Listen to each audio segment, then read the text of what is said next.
болуп турганчы бизге бир саат 18-15 чамаларында бизге ушундай маалымат болду.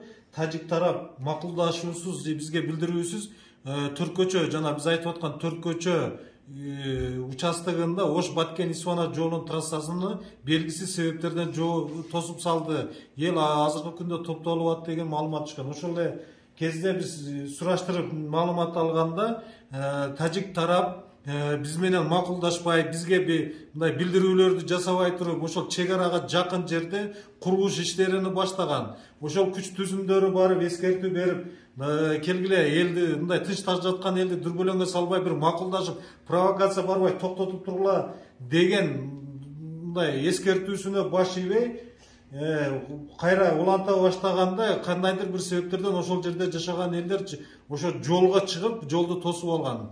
Бирок ошол жердеги айыл өкмөт башчылары, райондун акими барып, президент ыйгарым укуктуу өкүлүнүн өкүлү Абдикарим Алимбаев ошол жерде баары сүйлөшүүлөрдөн кийин бул калыбына келип, жол кадимки режимде иштей баштаган, ачылган.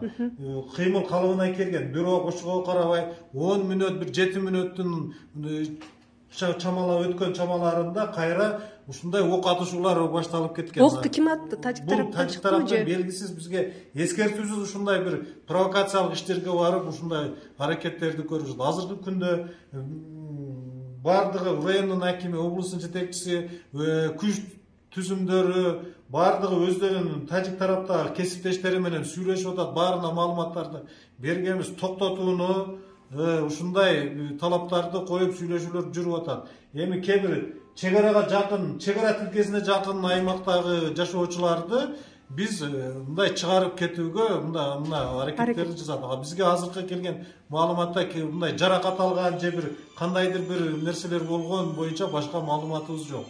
Азыр атышуу токтодубу? Атышуу азырынча жок, азырынча жок. Бир сааттан ашык атышуу болуп атат, Чамалап калды ошол бир саат.